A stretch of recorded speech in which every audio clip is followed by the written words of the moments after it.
evil word, their fault is extremely grave. Obajyaja. Know that those who recite this Lotus Sutra adorn themselves with the adornments of a Buddha. This means that they will carry the Tathagata on their shoulders and pay him homage wherever they go. They should be respected, revered, honored, and praised wholeheartedly with palms pressed together, through offerings of owers, perfumes, necklaces, scented powders, ointments, burning incense, canopies, ags, banners, clothing, delicacies, food, music, and the best offerings that people can make. They should have heavenly jewels scattered upon them and offered to them. Why is this? Because these people joyfully expound the Dharma, and those who hear it, even for an instant, will fully attain highest, complete enlightenment. Thereupon the Bhagavat, wanting to elaborate upon the meaning of this, further spoke these verses. 158. 31. Chapter X. Those who want to abide in the Buddha path and perfect the wisdom of the self-generated one should always diligently pay homage to those who preserve the Lotus Sutra. Those who want to quickly attain omniscience should hold to this sutra and pay homage to those who preserve it. Know that anyone who preserves the Lotus Sutra is an ambassador of the Buddha, who feels compassion for sentient beings. Those who preserve the Lotus Sutra were born here in this world, withholding themselves from the Pure Land, out of their compassion for sentient beings. Know that such people are born where and when they will. They are born in this troubled world to extensively expound the highest Dharma.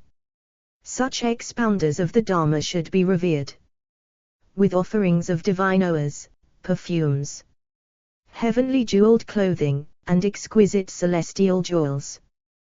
Those who preserve this sutra in the troubled world after my parinirvana should be paid homage with palms pressed together, just as one pays homage to the Bhagavat. These heirs of the Buddhas should be revered with delicious food, various delicacies, and a variety of clothing, in the hope of hearing the teaching even for an instant.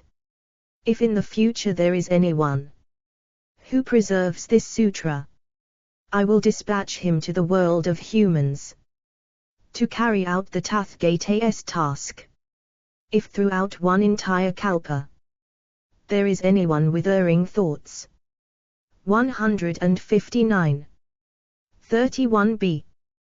The Lotus Sutra. Who always disparages the Buddha with an angry countenance, the consequences of his grave errors will be incalculable. If there is anyone who speaks a hostile word even for an instant about those who recite and preserve this Lotus Sutra, his fault will be even greater.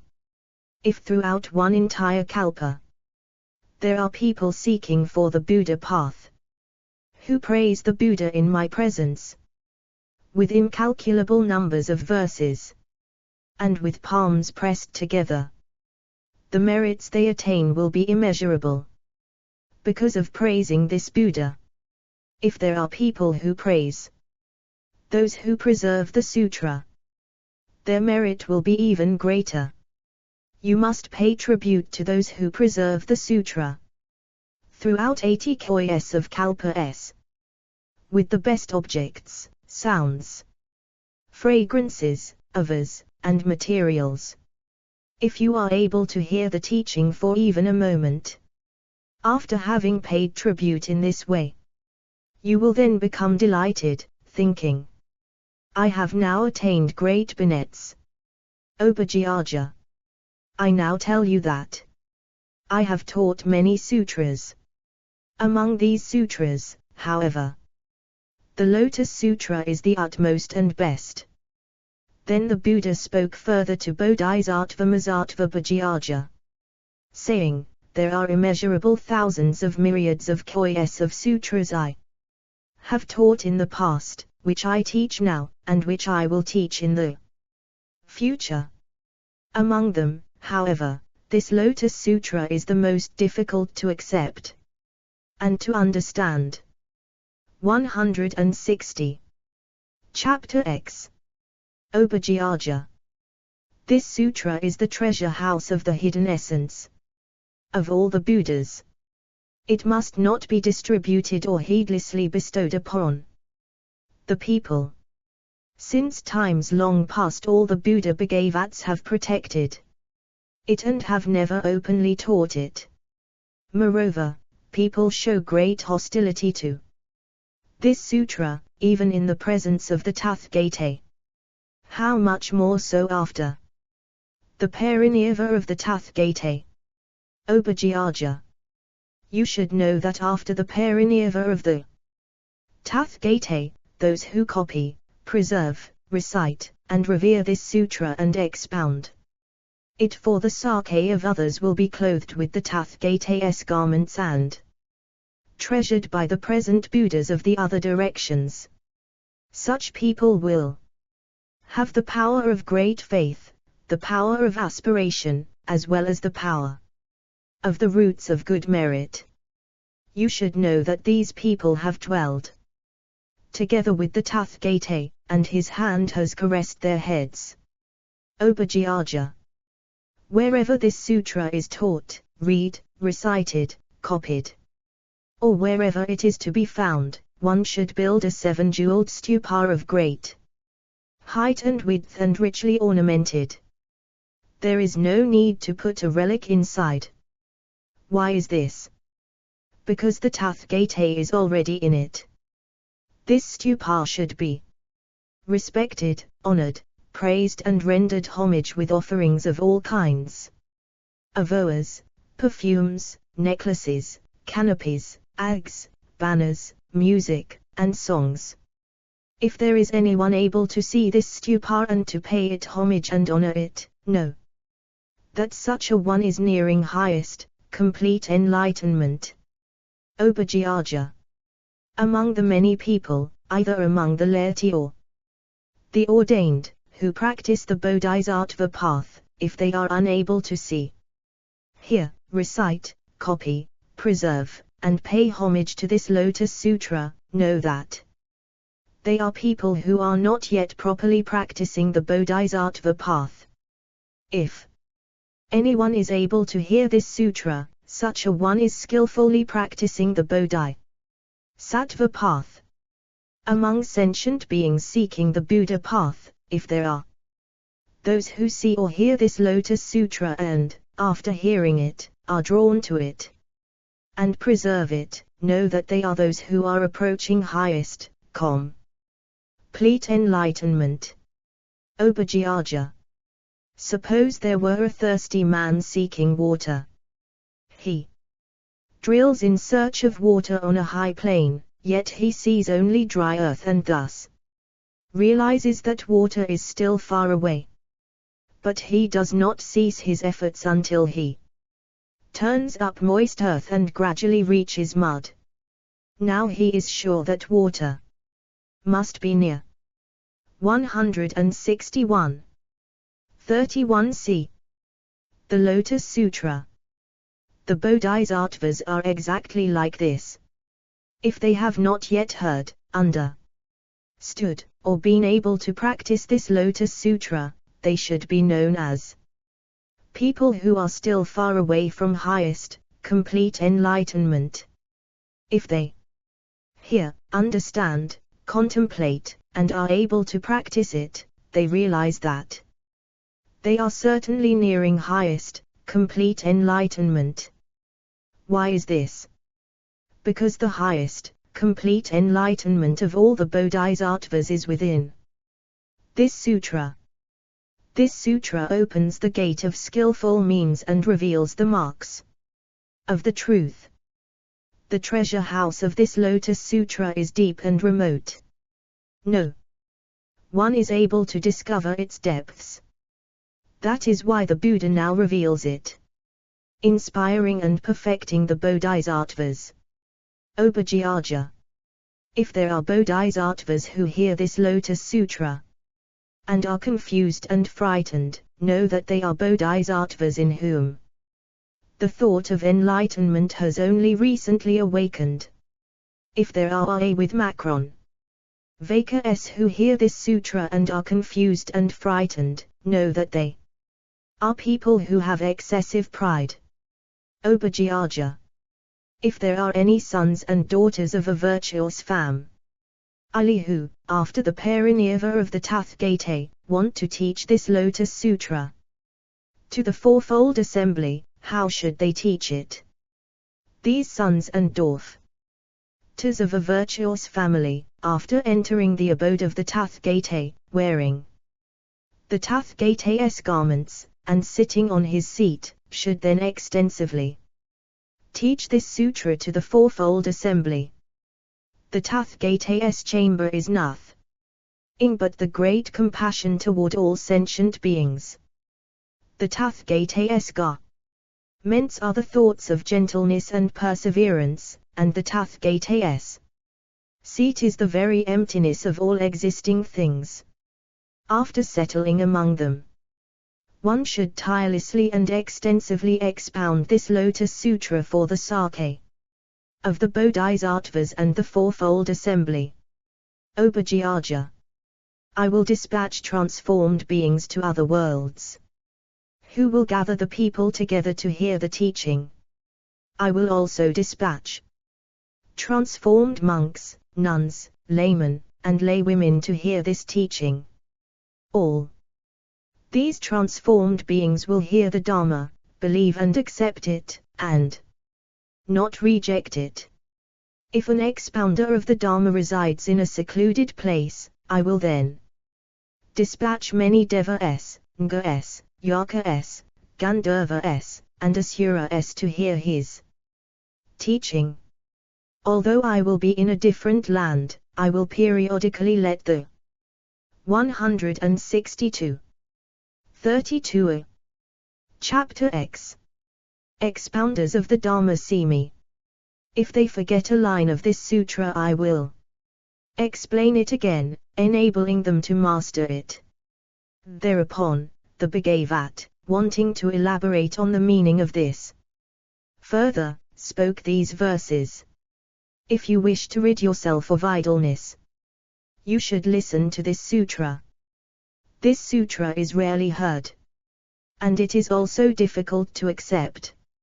Suppose there were a thirsty man seeking for water by drilling into the earth on a high plain. He sees only dry earth and knows that water is still far away. He gradually sees the moist earth turn into mud, and knows with certainty that water is near. Obhajyaja. You should know that those people who do not hear the Lotus Sutra are very far away from the Buddha's wisdom. If they hear this profound sutra, which brings resolution to the Avakas, and if they hear this king of sutras, and attentively contemplate it, know that these people are close to the Buddha's wisdom. If people want to expound this sutra, they should enter the Tathagata's chamber, put on the Tathagata's garments, and sit on the Tathagata's seat. They then should face the people without fear, so that they may extensively 163. The Lotus Sutra. Illuminate and explain it to the assembly. The Tathagata's chamber is great compassion. His garments are gentleness and perseverance, and his seat is the emptiness of all existent things. After settling among them, they should expound the Dharma. Even if, when they expound this sutra, people disparage them with evil words, or attack them with swords, sticks, tiles, or stones, being mindful of the Buddha, they should persevere. I will manifest my pure and solid form in thousands of myriads of kois of lands, and teach the Dharma to sentient beings for immeasurable kois of kalpas. If after my parinirva there is someone who is able to teach this sutra, I will dispatch a transformed fourfold assembly of monks, nuns, laymen and laywomen to pay homage to this expounder of the Dharma. I will lead the sentient beings and gather them together to let them hear the teaching. If anyone wishes to do ill to them with swords, sticks, tiles, or stones, then I will dispatch those transformed ones in order to guard them. If there is any expounder of the Dharma who recites this sutra in a secluded, tranquil place where there is no sound of human beings, I will then manifest my body of pure light. If they forget a chapter or a verse, I will teach it to them, enabling them to master it. 164. 32b. Chapter X. If anyone perfects these qualities, if he teaches the fourfold assembly, or, in a solitary place, recites this sutra, such a person will be able to see me. If anyone abides in a secluded place, I will dispatch Deva-s, Nga kings, Yaka-s, and Akasa-s to be an audience to their teaching. Such people teach the Dharma willingly and explain it without obstruction, because all the Buddhas protect them. They gladden the great community of people.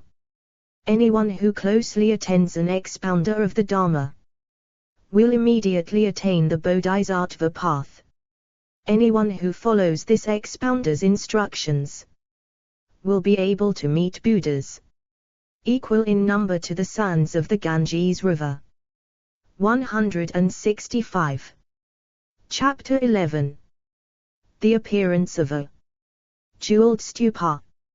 At that time there appeared before the Buddha a 7-jeweled stupa, v. 100 yojana s in height and 200 and fty yojana s both in length and width, which emerged from the ground and hovered in the air. It was adorned with various jewels, had 1,000 railings, and thousands of myriads of chambers. It was decorated with innumerable eggs and banners, and hanging jeweled necklaces, and myriads of kois of jeweled bells hung from the top. The fragrance of tamla leaves and sandalwood trees exuded from all sides of the stupa, covering the world.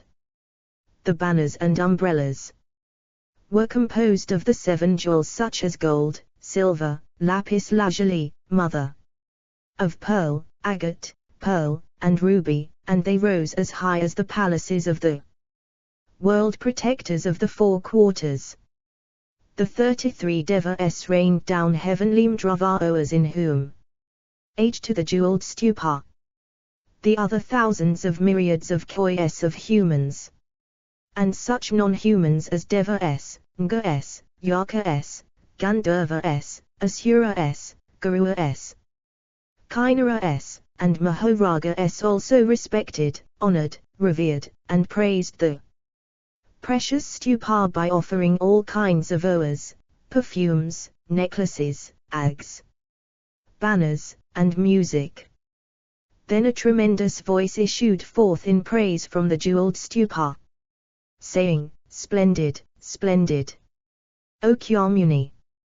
The Bhagavat teaches the Lotus Sutra to the Great Assembly, the instruction for Bodhisattvas and treasured law of the Buddhas, which is the wisdom attainable by every sentient being. Just so, O Kyamuni Bhagavat! What you teach is true." Thereupon the fourfold assembly saw the great jeweled stupa hovering in the air and also heard the voice that issued forth from the stupa. They all were pleased with the teaching and marveled at this unprecedented experience. They stood up from their seats, honored Kyomuni with their palms pressed together, and withdrew to one side. 167. 32c. The Lotus Sutra. At that time there was a Bodhisattva Mahasattva called Mahaprajna, who, realizing that the devas, humans, and asuras of the entire world were puzzled, addressed the Buddha saying, O Bhagavat! Why has this jeweled stupa emerged from the earth? And why has this voice come forth from it? Then the Buddha told Bodhisattva Mahaprajna, the Tathagata is in this jeweled stupa. In the remote past, immeasurable, incalculable thou sands of myriads of koyas of worlds away in the east there was a land called Ratnavisuddha. In that land there was a Buddha called Prapshtaratna. When this Buddha was practicing the Bodhisattva path in his previous lives he made a great vow, saying, if I become a Buddha, after my parinirvana, if the Lotus Sutra is being taught anywhere in all the lands of the 10 directions, my stupa shall appear there so that this sutra may be heard, and in order that I may bear testimony to it and praise it with the word splendid. After the Buddha had perfected the path and immediately before his parinirvana, he addressed the monks among the great assembly of devas and humans, saying, after my parinirvana anyone who wishes to pay me homage should build a great stupa. If there is anyone teaching the Lotus Sutra anywhere in the worlds of the 10 directions, this Buddha makes a jeweled stupa emerge out of the ground in that place through his transcendent powers and the power of his vow. He is in the stupa giving praise with the words, splendid, splendid. O Mahaprajna! The Tathagata Prapshtaratna has now emerged from the earth, within his stupa, so that he may hear the Lotus Sutra and give praise with the words, splendid, splendid. At that time Bodhisattva Mahaprajna spoke to the Buddha through the Tathagata's transcendent powers, saying, O Bhagavat! We all want to see this Buddha's form. The Buddha answered Bodhisattva Mahasattva Mahaprajna, saying, this Buddha Prapshtaratna made a great vow, saying, whenever my jeweled stupa appears in the presence of a Buddha in order to hear the Lotus Sutra, if that Buddha wants to show my form. 168. Chapter 11. To the fourfold assembly he should gather into one place all his magically created forms that are teaching the Dharma in the worlds of the 10 directions. After that my form will appear. O Mahaprajna! I shall now gather all my magically created forms who are teaching the Dharma in the worlds of the 10 directions. Mahaprajna spoke to the Buddha, saying, O Bhagavat! We also strongly wish to see the Bhagavat's magically created forms, to honor and pay homage to them. Then the Buddha emitted a ray of light from the tuft of white hair between his eyebrows, and they immediately saw the Buddhas in V100 adds of koyas of naotas of lands in the eastern direction equal in number to the sands of the Ganges river. In these lands the soil was of crystal and adorned with treasure trees and jeweled garments, and these lands were full of innumerable thousands of myriads of koyas of bodhisattvas. Jeweled drapes were hung everywhere and were covered with jeweled nets. All the Buddhas in these lands were teaching the Dharma in most harmonious voices.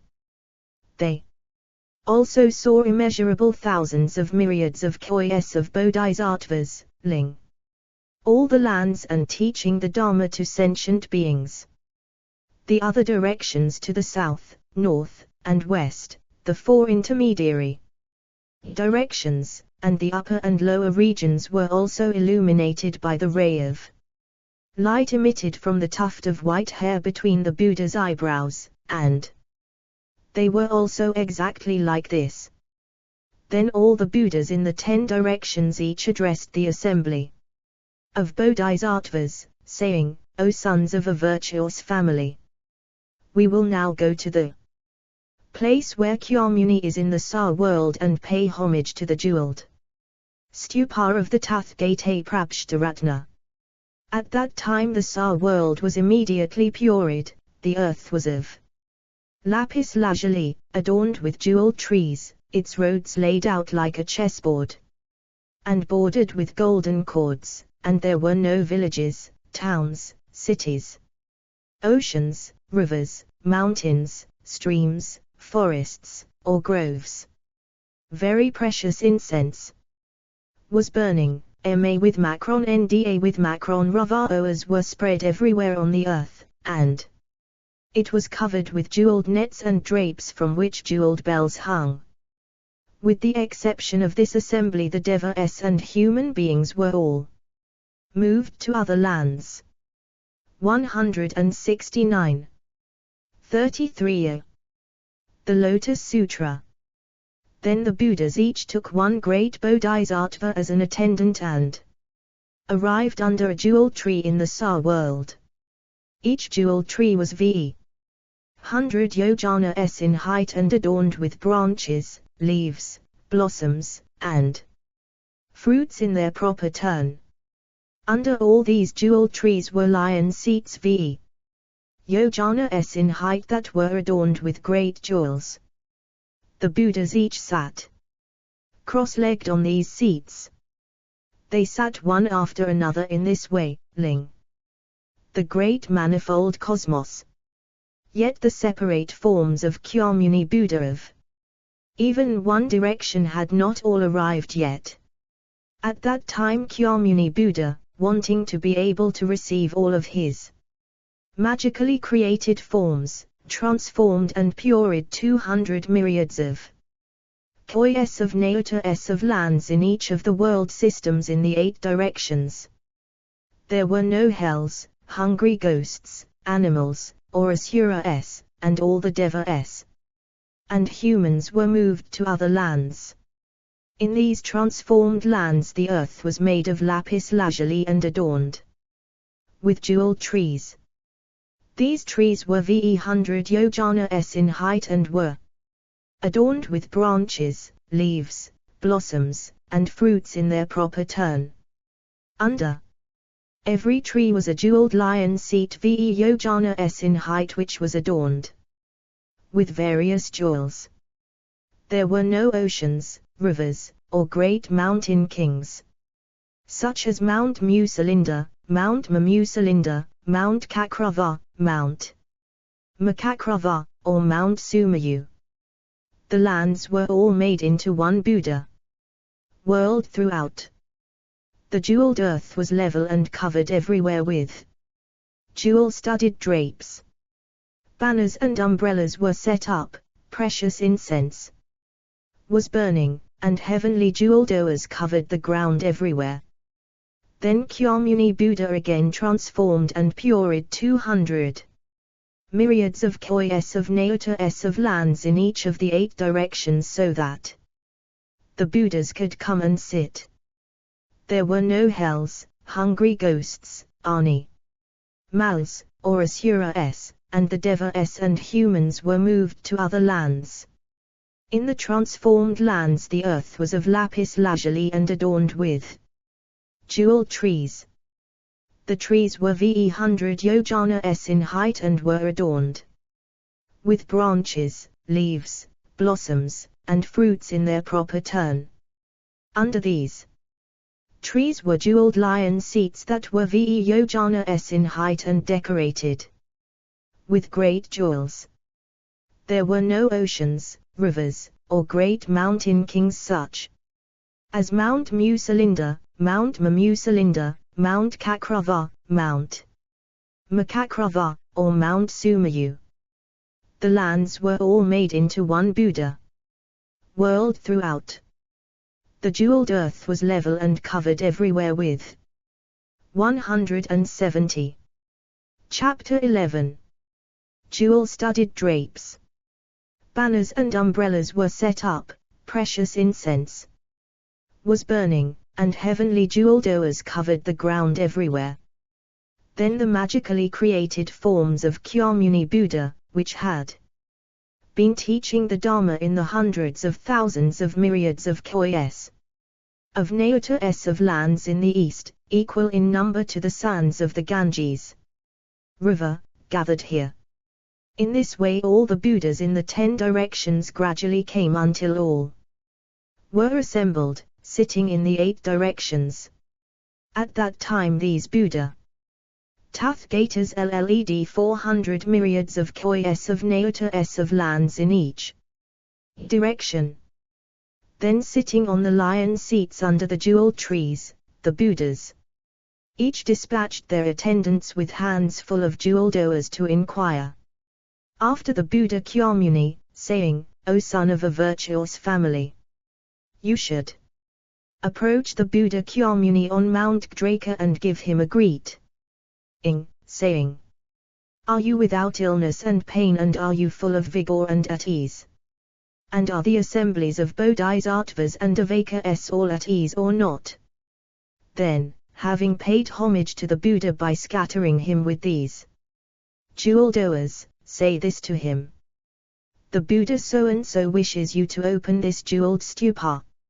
All the other Buddhas dispatched their messengers like this. Then the Buddha Kyamuni saw that his magically created forms had already gathered and were each sitting on a lion seat. And he heard that all the Buddhas also wanted him to open the treasured stupa. Immediately rising, he hovered in the air and the entire fourfold assembly rose and gazed attentively at the Buddha with their palms pressed together. Thereupon Kyamuni Buddha opened the entrance to the 7 jeweled stupa with his right no. There was a tremendous sound as if the bar and lock to the gateway of a large city were being pushed aside. Then immediately the entire gathering saw the Tathgata Prabhshtaratna in the jeweled stupa sitting on a lion seat as if he were in meditation, his body whole and undecomposed. They heard him say, Splendid, splendid. The Buddha Kyamuni is teaching the Lotus Sutra and I have come in order to hear it. 171. 33c. The Lotus Sutra. At that time the fourfold assembly saw the Buddha who had entered Parinirva immeasurable thousands of myriads of kois of kalpas ago speak in those words. They praised this unprecedented experience and scattered heavenly jeweled oars upon the Buddhas Prabhshtaratna and Kyamuni. Then from within the stupa the Buddha Prabhshtaratna offered half of his seat to the Buddha Kyamuni, saying, O Kyamuni Buddha, please take a seat here. The Buddha Kyamuni immediately entered the stupa and sat cross-legged on half of the seat. Thereupon the great assembly saw the 2 Tathgatas sitting cross-legged on the lion seat in the 7 jeweled stupa, and they each thought thus, the Buddhas are seated far away. O Tathgata, we entreat you to use your transcendent powers so that we may be in the air together with you. The Buddha Kyamuni immediately moved the entire fourfold assembly into the air through his transcendent powers and addressed them with a great voice, saying, Who in the Sa world is able to extensively teach the Lotus Sutra? It is now the right time. The Tathgata will enter Parinirva before long and the Buddha wants to transmit this Lotus Sutra to you. Thereupon the Buddha, wanting to further elaborate upon the meaning of this, spoke these verses. Although the great sage, the Bhagavat, entered Parinirva long ago, He has been abiding in a jeweled stupa. And he has now come for the sake of the Dharma. Why is it that people do not strive for the Dharma? Although this Buddha entered parinirvana incalculable kalpas ago, because it is difficult to encounter. He listens to the Dharma wherever it is taught. The original vow of this Buddha was, after my parinirvana, I will always listen to the Dharma, wherever it may be. 172. Chapter 11. My magically created forms, incalculable as the sands of the Ganges River, have come to hear the Dharma, and see the Tathagata Prabhshtaratna, who has entered nirvana. Each Buddha form, having abandoned his beautiful land, disciples, devas, humans, ngas, and ritual tributes, has come here, so that the Dharma may abide forever. In order to seat all these Buddhas, I transferred immeasurable beings, and purified the lands, through my transcendent powers. And each of these Buddhas settled under a jeweled tree, as lotus blossoms adorn a limpid, cool pond. Under every jeweled tree was a lion seat, on which the Buddhas sat radiating light, as a great bonra blazes in the dark of the night. They emitted a subtle fragrance from their bodies, which led the lands of the 10 directions. Sentient beings who smelled this fragrance were overcome with unsurpassed joy, like branches of a small tree being blown by a great wind. Through this skillful means, I enable the Dharma to abide forever. I tell the great assembly that after my nirvana, whoever can preserve and recite this sutra should now individually make a declaration in the presence of the Buddhas. Although the Buddha Prabhshtaratna 173. 34. The Lotus Sutra entered parinirvana long ago. Through his great vow, he has roared the lion's roar. The Tathagata Prabhshtaratna, I myself, and all the magically created forms who have gathered here, should know this intention. O heirs of the Buddhas, whoever is able to preserve the Dharma should make a great vow, so that it may abide forever. Whoever is able to preserve the teaching of this sutra will thus honor me. And Prabhshtaratna, this Buddha Prabhshtaratna, always roams the 10 directions in a jeweled stupa. In order to hear this sutra, he also honors all the transformed Buddhas who have come here and who adorn all the worlds with light. Whoever teaches this sutra will see me, the Tathagata Prabhshtaratna, and the transformed Buddhas.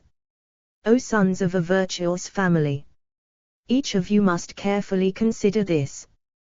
This is indeed a difficult matter. Make a great vow accordingly. It is not really difficult to teach all of the other sutras, the number of which is equal to the sands of the Ganges River. It is not difficult. 174. Chapter 11. To take Mount Sumayu and throw it to another quarter over innumerable Buddha worlds.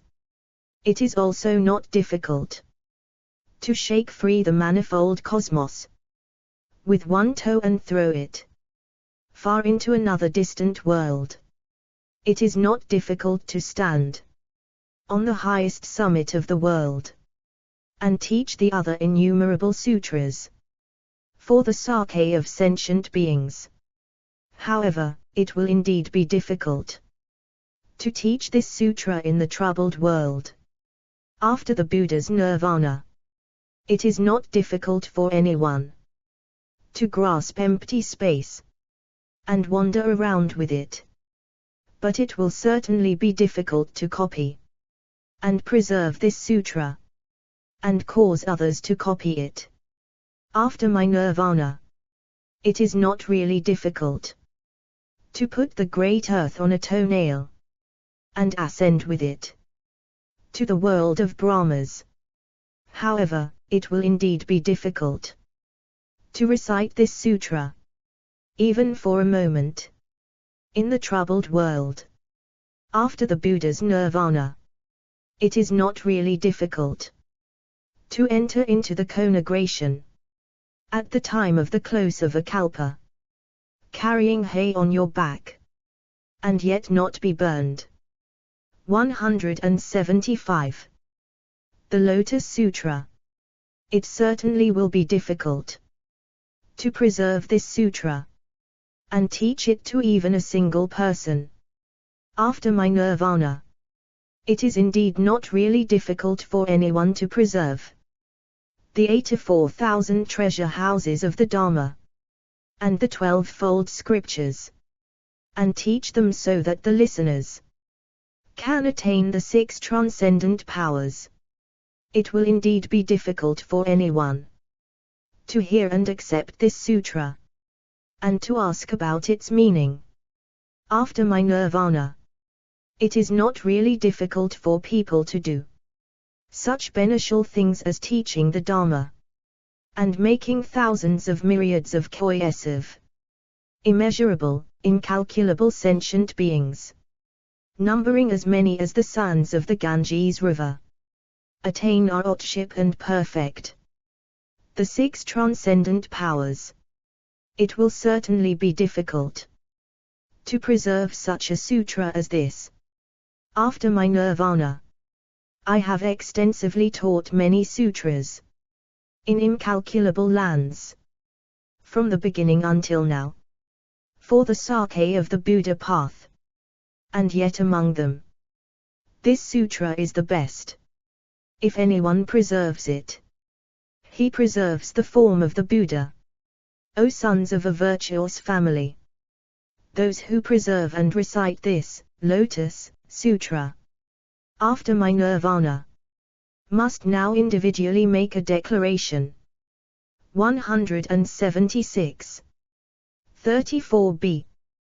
Chapter 11.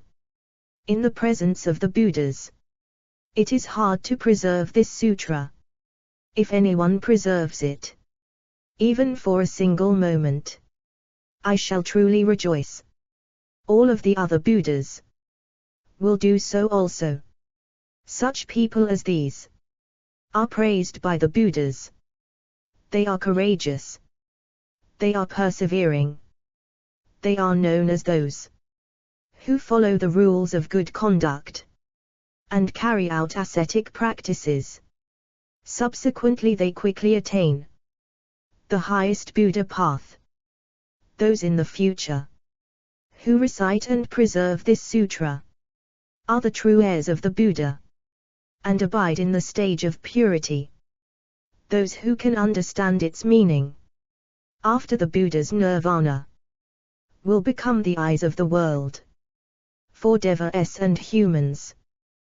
Those who teach it, even for a moment, in the fearful world, will be revered by all the devas and humans. 177. Chapter 12. Devadatta. The Buddha then addressed the assembly of Bodhisattvas, and also the devas, humans, and the fourfold assembly, saying, in the past, immeasurable kalpas ago, I tirelessly sought the Lotus Sutra. Throughout many kalpas I always became a king and made a vow to seek highest enlightenment. My mind became irreversible. Wanting to follow the 6 perfections, I diligently carried out practice, unstintingly giving elephants, horses, the 7 precious treasures, cow, tries and cities, wives and children, male and female servants, my head, eyes, marrow and brains, the ish of my body, hands, and feet, without stinginess, not even hesitating to give my own life. At that time the lifespan of the people in the world was immeasurable. In order to seek the Dharma I abandoned my kingdom and abdicated my throne to the crown prince.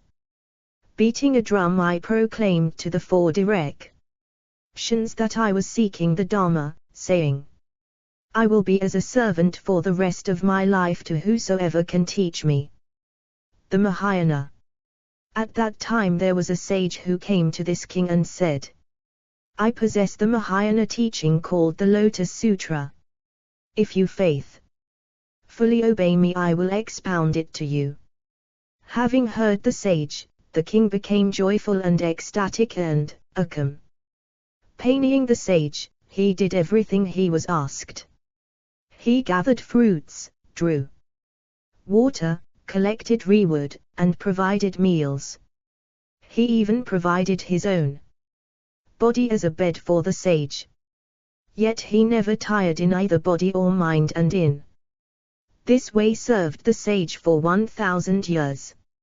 For the sake of the Dharma, he served him diligently, making certain the sage never lacked for anything. At that time the Bhagavat, wanting to elaborate on the meaning of this, further spoke these verses. 179. 34c. The Lotus Sutra. I remember that in the past, many kalpas ago, although I became king of the world, in order to seek the great Dharma, I was never attached to the desires of the senses. Striking a bell I declared this to the 4 directions. If anyone possesses the great Dharma and explains it to me, I will become his servant. At that time there was a sage called Asata, who came to the great king and said, I possess a subtle and true Dharma that is rare in the world. If you are able to practice it, I will explain it to you. On hearing what the sage said, the king became overjoyed. He immediately accompanied the sage and performed whatever he was asked. He gathered rewood and various fruits, and respectfully offered them whenever requested. Because he longed for the true Dharma, he never tired in body or mind. For the sake of sentient beings, he diligently sought everywhere the great Dharma. He never sought it for his own sake, nor for the desires of the senses. For this reason, although a great king, he diligently sought and attained this Dharma, ultimately becoming a Buddha. That is why I now tell you this. The Buddha addressed the monks, saying, the king at that time was I myself, and the sage was he who is now Devadatta. Through the virtues. 180. Chapter 12. Friendship of Devadatta. I was able to become endowed with the 6 perfections: benevolence, compassion, sympathetic joy, generosity, the 32 marks, the 80 excellent characteristics, reddish gold skin, the 10 POW. The 4 kinds of fearlessness, the 4 methods of gaining trust, the 8 inexcellent qualities, the transcendent powers, and the power of the path. It is all due to the good and virtuous friendship of Devadatta that I attained complete enlightenment and extensively saved innumerable sentient beings. The Buddha addressed the 4-fold assembly, saying, after Imes Yorable Kalpas have passed, Devadatta will then become a Buddha called Devaja, Atathgate, Arat, completely enlightened, perfect in knowledge and conduct, well departed, knower of the world, unsurpassed, tamer of humans, teacher of devas and humans, Buddha, Bhagavat. His world will be called Deva, so Pa with Macron Na with Macron. At that time the Buddha Devaja will abide in the world for 20 intermediate kalpas and extensively teach the true Dharma to sentient beings. Sentient beings equal in number to the sons of the Ganges river will attain arhatship. The thought of a Pratyeka Buddha has awakened in incalculable numbers of sentient beings. The thought of the highest path will awaken in sentient beings equal in number to the sons of the Ganges river, and they will become convinced of the known arising of all Dharmas and reside in the stage of non-retrogression.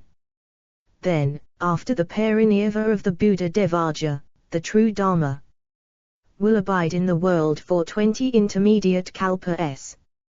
A 7-jeweled stupa, 60 yojanas in height and 40 yojanas in both length and width, will be built for all his relics, and all the devas and humans will honor and revere this beautiful 7-jeweled stupa with various oas, scented POW. Does, burning incense, fragrant ointments, clothing, necklaces, banners, ags, jeweled canopies, music, and songs. Incalculable sentient beings will attain arhatship. Innumerable sentient beings will be enlightened as Pratyeka Buddhas. And the thought of enlightenment will awaken in an inconceivable number of sentient beings, and they will reach the stage of non-retrogression. The Buddha addressed the monks, saying, if, in the future, there are sons and daughters of a virtuous family who, upon hearing the Devadatta chapter of the Lotus Sutra, accept it with pure minds and without doubt, they shall not fall into the realms of hell or to the states of hungry ghosts or of animals, but will be born in the presence of the Buddhas in the 10 directions. Wherever. 181. 35. The Lotus Sutra. They will always hear this sutra. If they are born among humans or devas, they will enjoy a supreme and delightful contentment, and if in the presence of a Buddha, they will be born spontaneously in a lotus oa. At that time, in the lower region there was a bodhisattva called Prajka who was accompanying the Bhagavat Prajtaratna. He urged the Buddha Prajtaratna to return to their original land. The Buddha Kya Muni addressed Prajka, saying, O son of a virtuous family, wait for a moment. There is a bodhisattva called Major. Let us meet him together and discuss the true Dharma. After that you can return to your original land. At that time Major, sitting on 1,000-petaled lotus oa as large as a carriage wheel, together with attendant bodhisattvas also seated on jeweled lotus oas, emerged spontaneously out of the ocean from the palace of the Nga Kingsgara and floated in midair. Arriving at Mount Draka, they descended from the lotus oas and went into the presence of the Buddhas, where they bowed until their foreheads touched the feet of both Bhagavats. Having honored them, Major approached Prajka. They greeted each other and withdrew to sit at one side. Then Bodhisattva Prajka asked Major, saying, Your Eminence, how many sentient beings did you lead and inspire at the palace of the Nga king? Major answered, the number is immeasurable and incalculable. It is not possible to express it in words, nor is it possible to calculate it with one's mind. Wait a moment and you will have proof. Before he had finished speaking, innumerable bodhisattvas emerged from the ocean, seated on jeweled lotus oas. Arriving at Mount Draka, they floated in midair. All of these were bodhisattvas who had been led and inspired by Major. Those who had perfected the bodhisattva practices discussed the 6 perfections together. those who were originally Avaka explained the Avaka practices in the air, and now they all practice to understand the meaning of emptiness of the Mahayana. Major said to Prajka, "Thus did I lead and inspire people in the ocean." Thereupon Bodhisattva Prajka spoke these verses in praise. O one of great wisdom, virtue, and courage! This assembly and I have now all witnessed that you have led and inspired. 182. 35b. Chapter 12. Incalculable numbers of sentient beings. You have expounded the essential character of Dharma and revealed the teaching of the single vehicle. You have extensively led many sentient beings, causing them to quickly attain enlightenment. Major said, "In the ocean I always expounded only the Lotus Sutra." Then Prajka questioned Major, saying, "This sutra is profound and subtle. It is a jewel among sutras and rare in the world. If sentient beings diligently strive to practice this sutra, will they immediately become Buddhas, or not?" Major answered, "Yes, they will. There is the daughter of the Nga Kingsgara who is only 8 years old. She is wise, her faculties are sharp, and she also well knows all the faculties and deeds of sentient beings. She has attained the power of recollection. She preserves all the profound secret treasures taught by the Buddhas, enters deep meditation, and is well capable of discerning all dharmas. She instantly produced the thought of enlightenment and attained the stage of non-retrogression. She has unhindered eloquence and thinks of sentient beings with as much compassion as if they were her own children. Her virtues are perfect.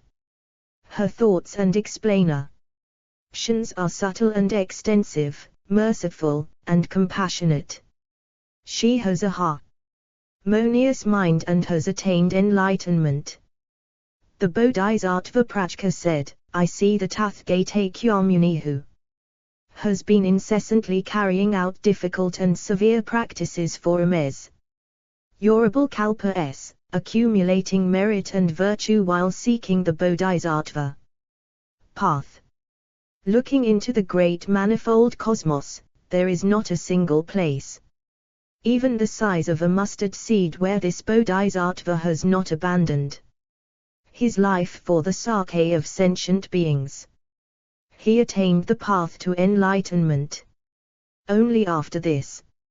It is hard to believe that this girl will instantly attain complete enlightenment." Before he had finished speaking, the daughter of the Nga king suddenly appeared in their presence. Bowing until her forehead touched their feet, she withdrew to one side and spoke these verses in praise. The Buddha is deeply versed in the characteristics of good and evil. 183. The Lotus Sutra. And he completely illuminates the 10 directions. His subtle and pure Dharma body is endowed with the 32 marks. With the 80 good characteristics is his Dharma body adorned. He is adored by devas and humans, and honored by Ngas. There is no sentient being who does not pay him homage. Moreover, that I will attain enlightenment upon hearing him can only be known by a Buddha. I will reveal the teaching of the Mahayana and save suffering sentient beings." At that time Raputra spoke to the daughter of the Nga king, saying, "You say that you will soon attain the highest path. This is difficult to believe. Why is this? The female body is polluted, it is not a vessel for the Dharma. How can you attain highest enlightenment? The Buddha path is long.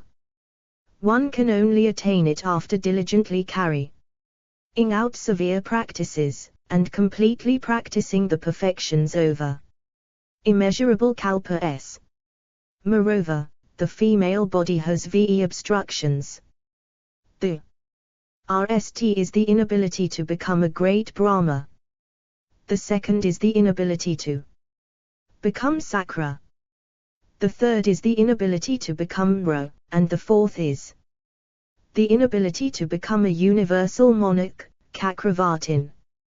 The FTH is the inability to become a Buddha. How can you with your female body quickly become a Buddha?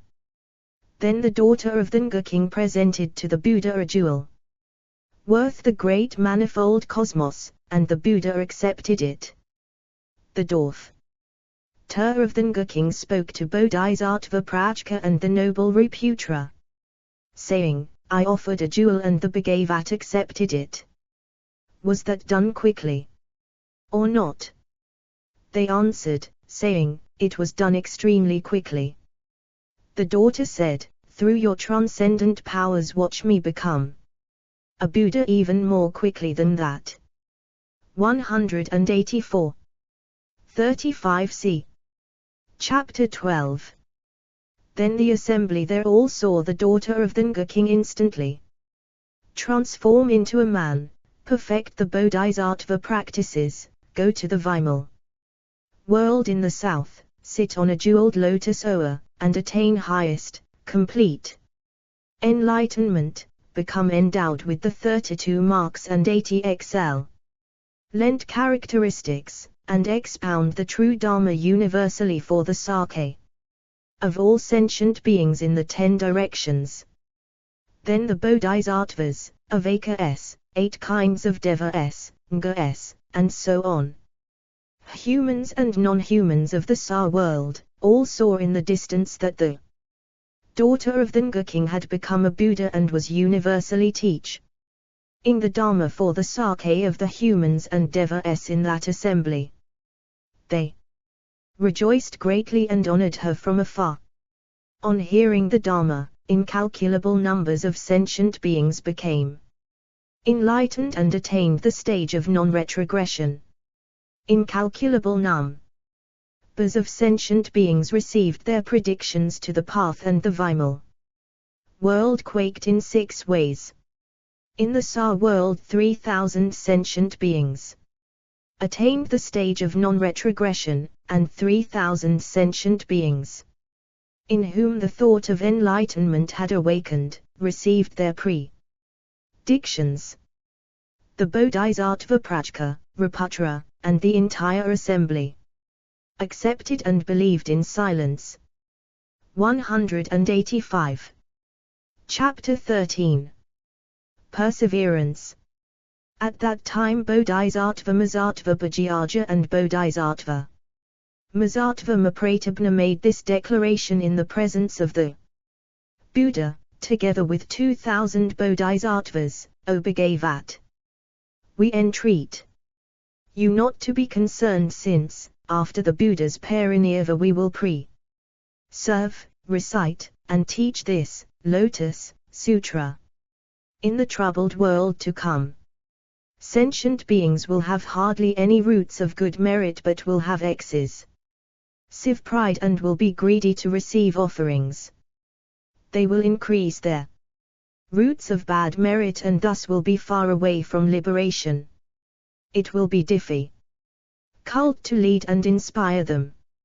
Therefore, we will produce the power of great patience and recite, preserve, teach, and copy this sutra, as well as pay it homage in various ways, even willingly giving up our bodies and lives.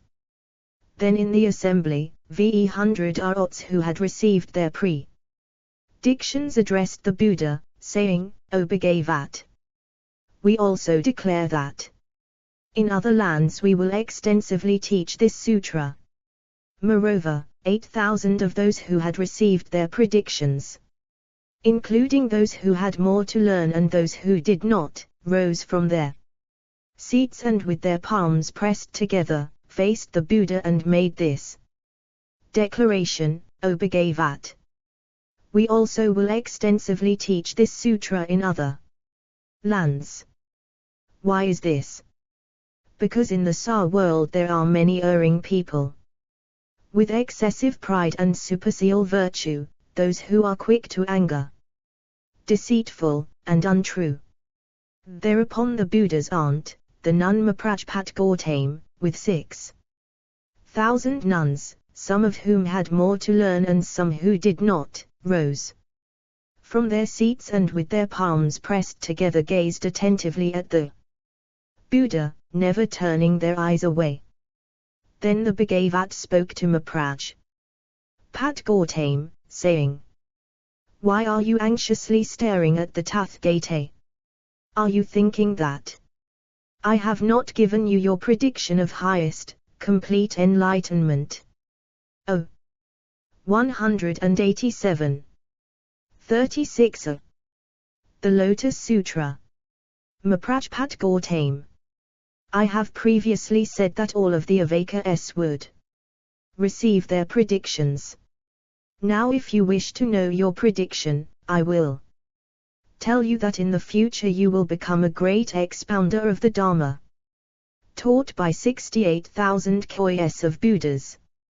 These 6,000 nuns, some of whom have more to learn and some who do not, will all become expounders of the Dharma together. In this way you will gradually be able to complete the Bodhisattva path and become a Buddha called Sarvapa. Sadharana, a Tathagata, Arhat, completely enlightened, perfect in knowledge and conduct, well departed, knower of the world, unsurpassed, tamer of humans, teacher of devas and humans, Buddha, Bhagavat. Oh. Maprajpat Gautame. This Buddha Sarvapa Sadharana will give predictions of highest, complete enlightenment one by one to Bodhisattvas total, in 6,000 in number. Then the nun Yaradha, the mother of Rila, thought this, while giving the predictions, the only name the Bhagavat did not mention was mine. The Buddha addressed Yaradha, saying, "In the future you will cultivate the Bodhisattva practice of the teachings of hundreds of thousands of myriads of koyas of Buddhas. You will become a great expounder of the Dharma, and gradually complete the Buddha path. In a land called Bud, you will become a Buddha called Ramyata Sahasraparipradevaja, a Tathagata, Arhat, completely enlightened, perfect in knowledge and conduct, well departed, knower of the world, unsurpassed, tamer of humans, teacher of devas and humans, Buddha, Bhagavat." This Buddha's lifespan will be for immeasurable, incalculable kalpas. At that time the nun Maprajpat Gautame and the nun Yasoda, together with their attendants, all rejoiced greatly at having attained such an unprecedented experience. In the presence of the Buddha they immediately spoke in verse, saying, "O Bhagavat, as a great leader, you bring ease to devas and humans. Having heard our predictions, our minds are at peace, and we are content." 188. 36b. Chapter 13. Having spoken this verse, all the nuns addressed the Buddha, saying, "O Bhagavat, we also will extensively expound this sutra in other lands." Then the Bhagavat saw 80 myriads of koyas of Nayotas of Bodhi Sattva Mahattvas, all of whom were at the stage of non-retrogression. They had turned the irreversible wheel of the Dharma and attained the power of recollection. Arising from their seats they went before the Buddha with their palms pressed together and with this wholehearted thought, "If the Bhagavat commands us to preserve and teach this sutra, then we will extensively expound this Dharma exactly as the Buddha has taught." They also thought, "The Buddha now keeps silent and does not Mandas. What should we do?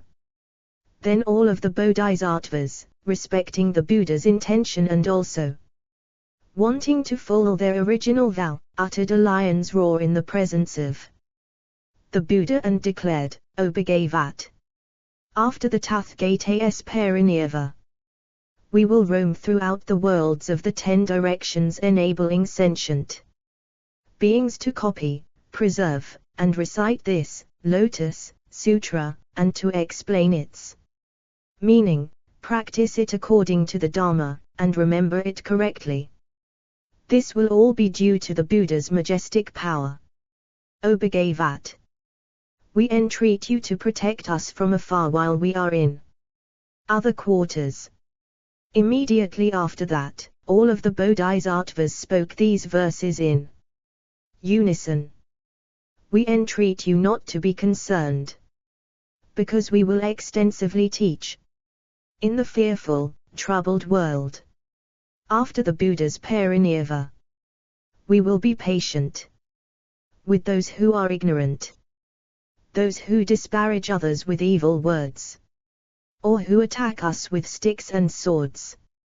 Monks in this troubled world will have false wisdom and be deceitful. They will think they have attained. 189. The Lotus Sutra. What they have not, and their minds will be full of conceit. Then there will be those who dwell in tranquil forests wearing rags, with the thought that they alone practice the true path, and who look down on those who lead worldly lives. There will be those who teach the Dharma to lay people only out of greed for offerings. Yet they will be respected in the world as if they were arhats endowed with the 6 transcendent powers. The minds of such people are in error. They are always thinking about worldly matters, and they enjoy pointing out our faults, playing the role of the forest dwellers. Thus they will say such things as, all of these monks here teach heretical doctrines, because they are greedy for profit. They have fabricated this sutra to deceive the people of the world, and they explain this sutra out of desire for fame. They always want to slander us in the great assembly. They slander us to the kings, ministers, Brahmins, householders, and to other monks, saying that we are evil. They say, these are people of false views, who teach heretical doctrines. Since we revere the Buddha, we will be patient with their wickedness. 190. 36c. Chapter 13. They will mockingly address us, saying, all you Buddhas, we will be patient with these scornful words. In the troubled world of the age of the decadent Dharma, there are many fearful things. People possessed by evil spirits will scorn and slander us. But we shall wear the armor of patience, because we trust and revere the Buddha, and we will persevere under these difficulties. In order to teach this sutra, we will not be attached to our bodies or lives. We only desire the highest path.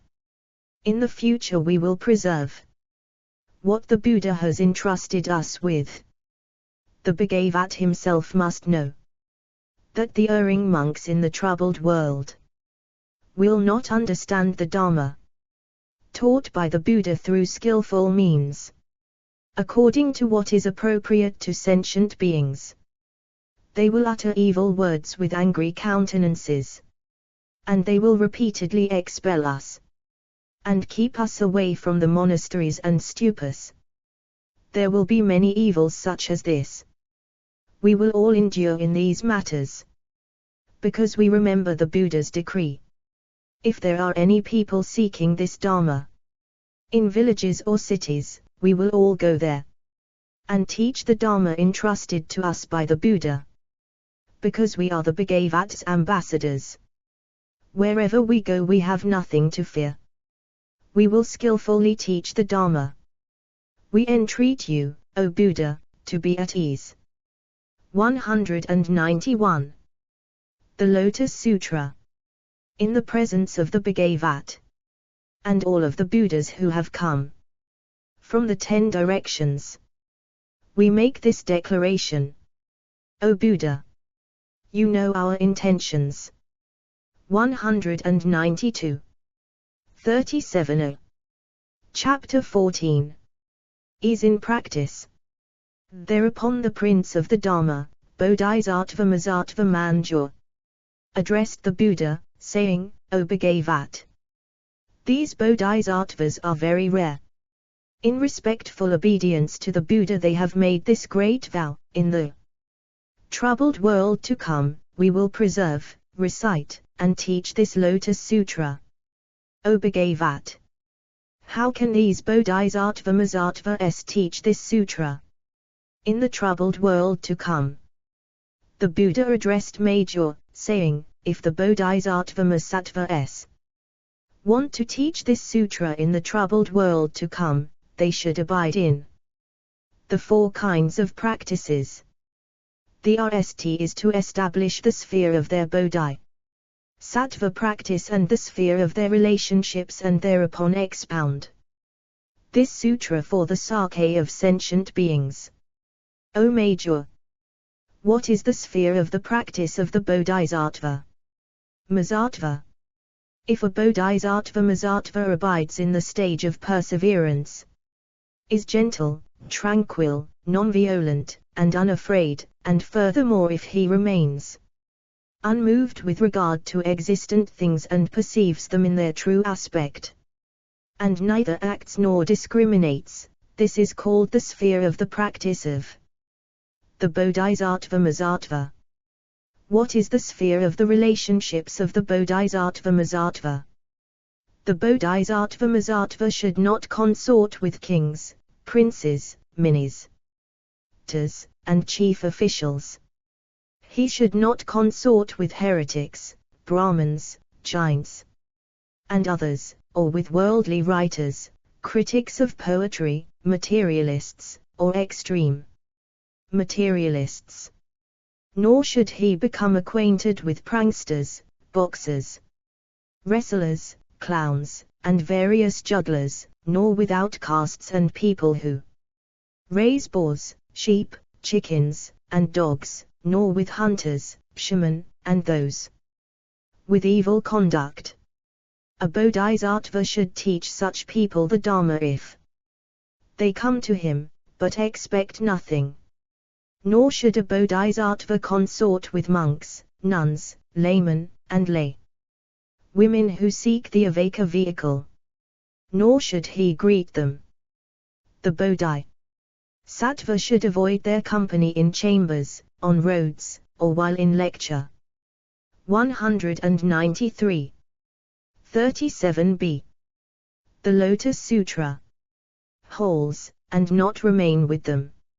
If they come, teach them the Dharma accord into their capacities, but expect nothing. Moreover, O Major, the Bodhisattva Masattva should expound the teaching without any thought of desire for, or wish to see, a woman's body. If a Bodhisattva enters someone else's home he should not talk to young girls, maidens, and widows. A Bodhisattva should also not approach the V kinds of impotent men nor be intimate with them. He should not enter some one else's home alone, and if for any reason he should enter it alone, a Bodhisattva should do nothing but single-mindedly contemplate the Buddha. If he should teach the Dharma to women he should not show his teeth when smiling nor reveal his chest. A Bodhisattva should not be intimate with them even for the Sakhe of the Dharma. How much less for other things? A Bodhisattva should take no pleasure in keeping young disciples, i.e. with Macron, Mayora S., or young boys. nor should he take pleasure in having the same teacher as them. He should always take pleasure in meditation and, in a quiet place, practice to control his mind. O Major, this is what is known as the RST sphere of relationships. Furthermore, the Bodhisattvas perceive the emptiness of all dharmas in their true aspect. All things are unerring, unmoving, non-returning, irreversible, and like empty space which lacks substance. They are beyond all language. They are not produced, nor do they emerge, nor do they arise. They do not have any name or mark, and in reality they have no substance. They are immeasurable, limitless, without obstacles or obstructions. They exist only through dependent origination, arising through error. That is why I teach the permanent joy of perceiving the aspects of all existent things in this way. This is what is known as the second sphere of relationships of a Bodhisattva. At that time the Bhagavat, wanting to elaborate upon the meaning of this further, spoke these verses. If, in the troubled world to come, a Bodhisattva with a fearless mind wants to teach this sutra, he should enter the sphere of the Bodhisattva practice and the sphere of relationships. 194. Chapter 14. He should always stay away from kings, princes, ministers, chief officials, dangerous pranksters, outcasts, heretics, and Brahmins. He should not consort with excessively proud scholars, who are attached to scriptures of the inferior vehicle, contained in the three baskets, Tripitaka, nor with monks who violate the precepts, with those who call themselves arots, nor with nuns who like to joke and laugh. He should not become acquainted with lay women, who are attached to the desires of the senses, and seek nirvana in their present lives. If these people come to the Bodhisattva with good intentions, in order to hear about the Buddha path, the Bodhisattva should then fearlessly teach them the Dharma, without any expectations. A Bodhisattva should not become intimately acquainted with widows, maidens, or impotent men, nor should he consort with slaughterers, butchers, hunters, or shaman who kill for profit. He should not consort with people such as those who make a living from selling meat, or from pandering prostitutes. He should never become acquainted with dangerous wrestlers, or the varieties of jugglers or courtesans. 195. 37c. The Lotus Sutra. He should not teach the Dharma to a woman alone in a quiet place. When he teaches the Dharma, he should not joke or laugh. If he enters a village to beg for food, he should be accompanied by a monk. If there is no monk, he should single-mindedly contemplate the Buddha. This is what is known as the sphere of the Bodhisattva practice and the sphere of relationships. Within these two spheres, he can teach at ease. He should not practice the superior, mediocre, or inferior teachings, the conditioned and the unconditioned, or the teaching of the real and the unreal. Nor should he discriminate between men and women. He should not acquire, comprehend, or perceive any phenomenon. This is what is known as the sphere of the Bodhisattva practice. All dharmas are empty and without substance, impermanent, without origination or cessation. This is known as the sphere of the relationships of the wise.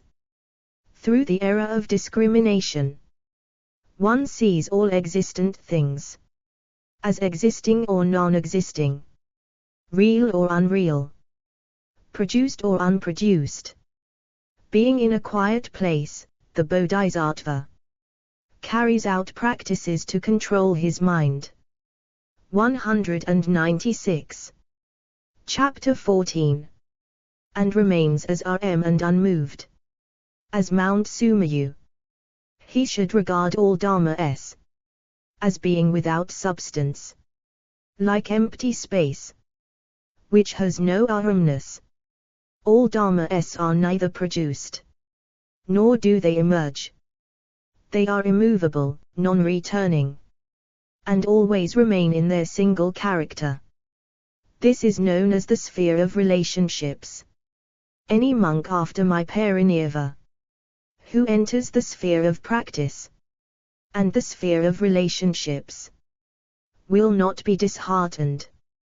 When he teaches this sutra, a bodhisattva, at proper times, should enter a quiet chamber and contemplate all dharmas with correct thoughts, according to the meaning arising from meditation. He should reveal and expound this sutra to kings, princes, ministers, and Brahmins.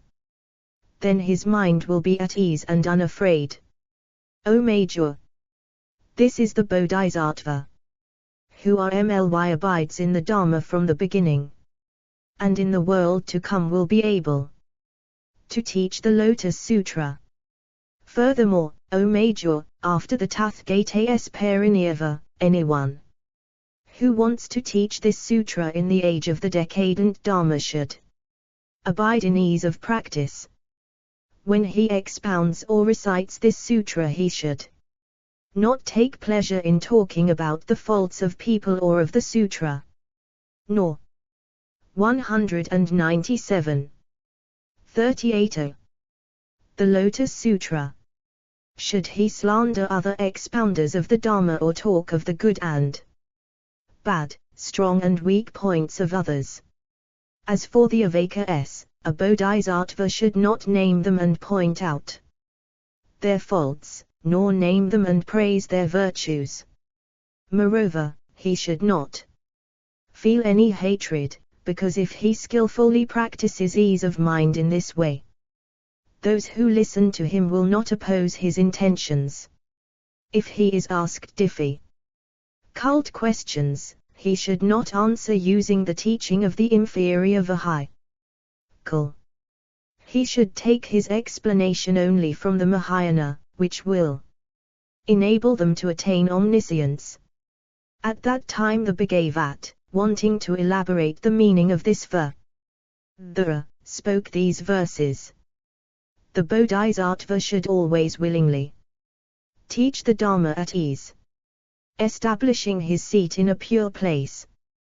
He should anoint his body with oil to cleanse himself of dirt, and put on new, clean clothing, both his outer garments and undergarments being pure. Sitting comfortably on the Dharma seat, he should teach according to the questions.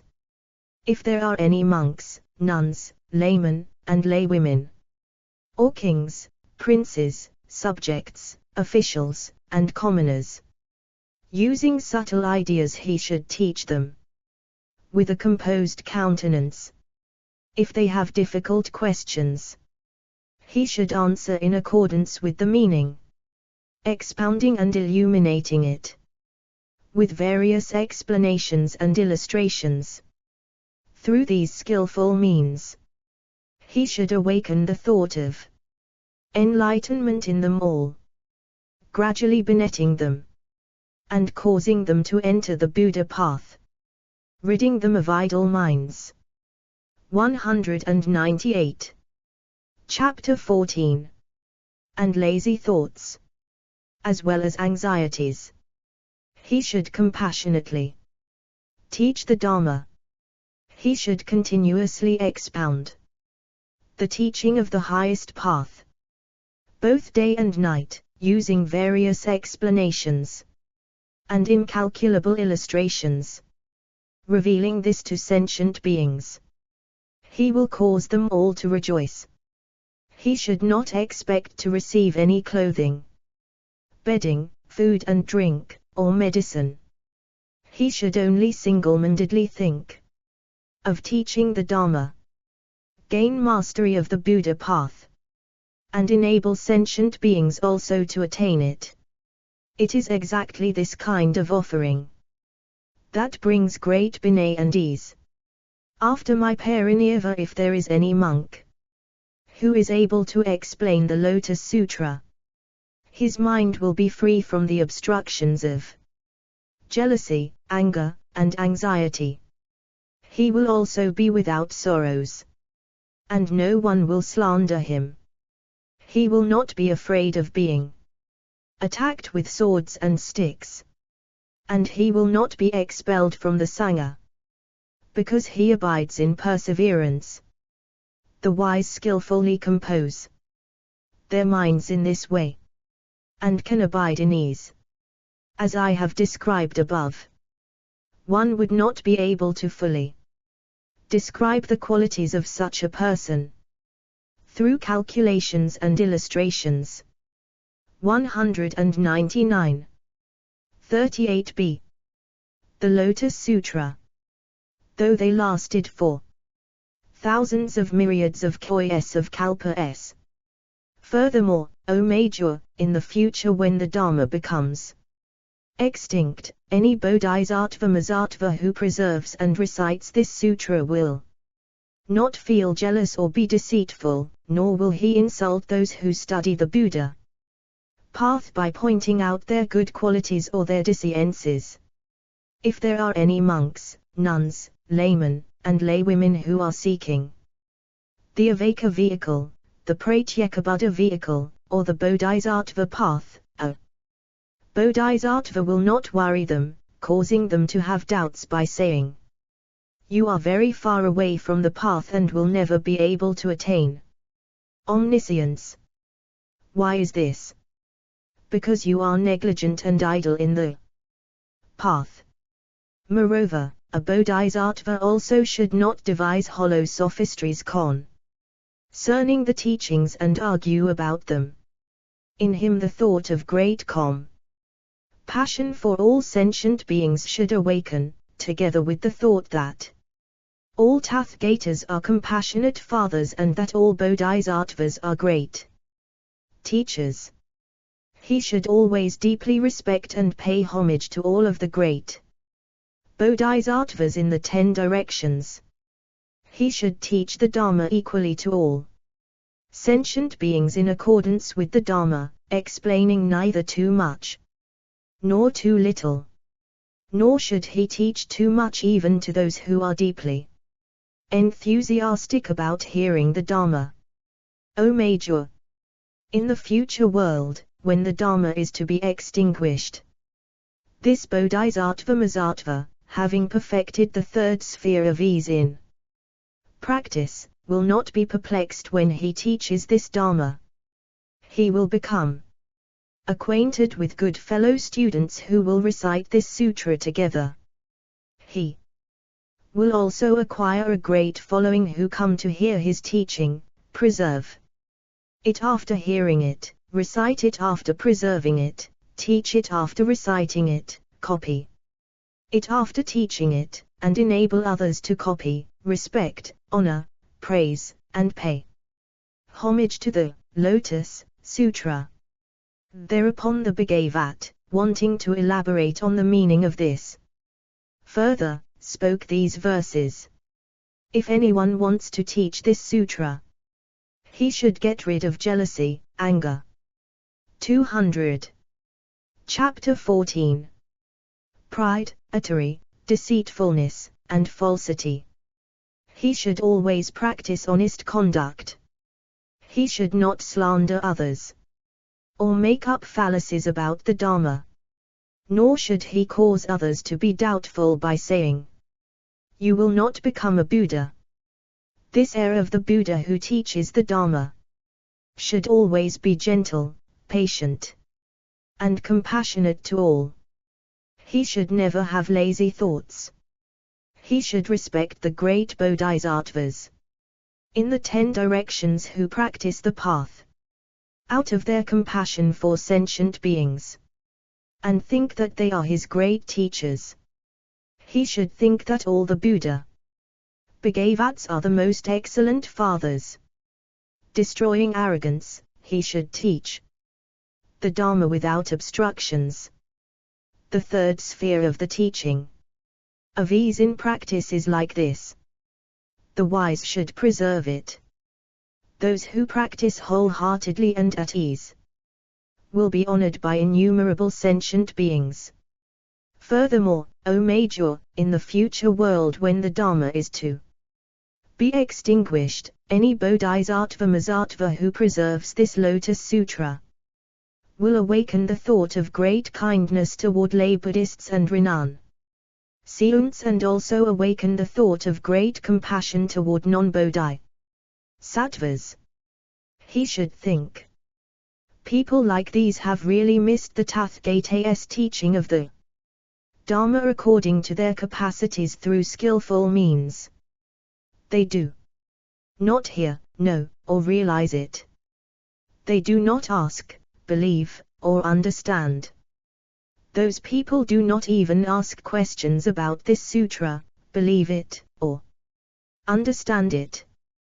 When I attain highest, complete enlightenment, wherever. 201. 38c. The Lotus Sutra. I will lead them and enable them to abide in this teaching through my transcendent powers and power of wisdom. O Major, after the Tathagata's Parinirvana, this Bodhisattva Mahasattva, who has perfected the fourth sphere of the teaching of ease in practice, will be faultless when he teaches this Dharma. He will always be paid homage to, respected, honored, and praised by monks, nuns, laymen, laywomen, kings, princes, ministers, commoners, Brahmins, and house holders. The devas in the sky will always accompany him in order to hear the Dharma. If he is in a village, city, secluded spot, or forest and the people want to come and ask difficult questions, the devas will protect him both day and night, always for the sake of the Dharma, and he will cause all of those who listen to him to rejoice. Why is this? Because this sutra is preserved through the transcendent powers of all the Buddhas of the past, present, and future. O Major, even the title of this Lotus Sutra cannot be heard in incalculable lands. How much more is it unable to be seen, accepted, preserved, and recited? O Major, suppose a very powerful noble emperor wanted to subdue other countries with his might, but the lesser kings would not obey his command. In such a case the noble emperor gathers an army together to overcome them. He recognizes the soldiers who have committed brave deeds in war and, greatly rejoicing, he bestows boons according to their merit, such as estates, villages, cities, garments, ornaments, various treasures, gold, silver, lapis lazuli, mother of pearl, agate, coral, amber, elephants, horses, chariots, servants, and subjects, but he never gives them the precious jewel in his top knot. Why is this? Because only the noble emperor has this precious jewel in his top knot. If the emperor gives it away, his attendants would certainly be very surprised and mistrustful. O Major, the Tathagata is exactly like this. He has attained the land of the Dharma through his powers of concentration and wisdom. Thus he has become the king of the triple world. Since the Mra kings will not obey him, the wise and noble generals of the Tathgate come to do battle with them. The Tathgate rejoices at the meritorious ones and teaches various sutras to the fourfold assembly, gladdening them. He bestows upon them the 202. 39. Chapter 14. Property of all the teachings about concentrations, liberations, faculties without corruption, and powers. He also bestows upon them the city of nirvana. Saying that they have attained nirvana, he leads their minds onward and gladdens them all. And yet he does not teach them the Lotus Sutra. O Major! It is just as if the noble emperor Nali gives the jewel that has been long concealed in his top knot. Although he perceived the great merit of those soldiers and was deeply pleased, he did not rashly give them the marvelous jewel. The Tathgate is also exactly like this. Since he is the great king of the Dharma in the triple world, he inspires all the sentient beings through the Dharma.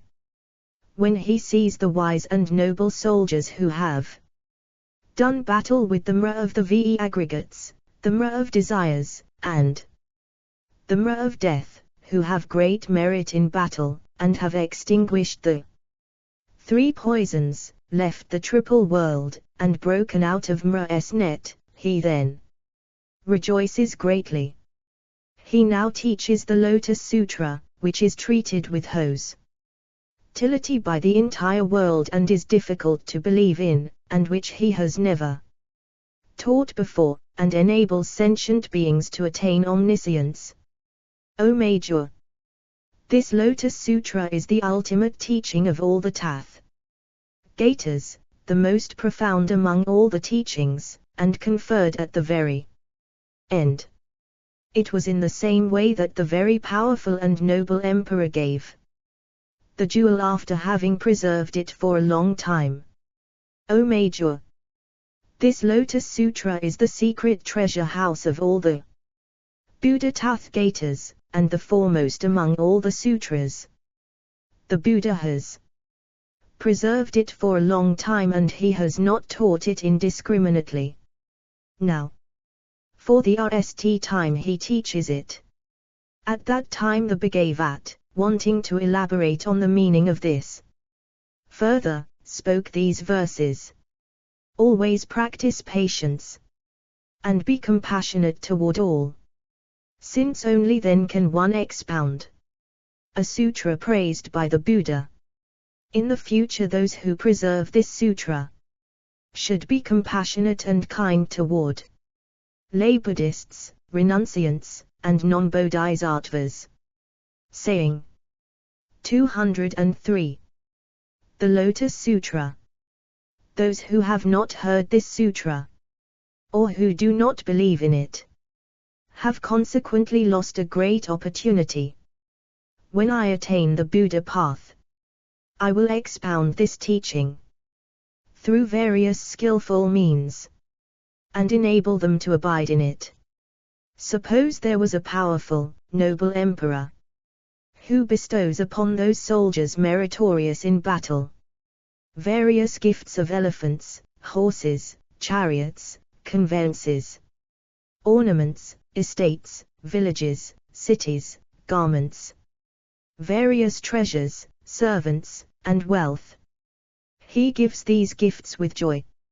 If there is anyone who has been brave, and has performed difficult deeds, the noble emperor gives the precious jewel in his top knot. The Tathgate is exactly like this. He is the emperor of all the teachings. Out of his great compassion, and through his treasury of wisdom, and great power of patience, he inspires the world according to the Dharma.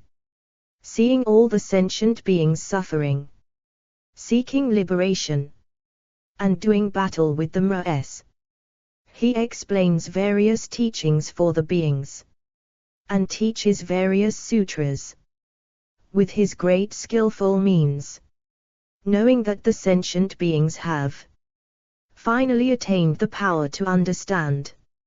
He teaches this Lotus Sutra only at the very end, just like the noble emperor, who gave the jewel in his top knot. 204. 39b. Chapter 14. This sutra is the utmost superior to all the sutras. I have constantly preserved it, and have not revealed it indiscriminately. Now is the right time to teach it to you. After my parinirva, those seeking the Buddha path, who want to attain ease and expound this sutra, should become familiar with these four spheres of the teaching concerning ease in practice. Those who recite this sutra will always be free from anxiety and illness, and will have a noble countenance. They will not be born into poverty, lowliness or ugliness.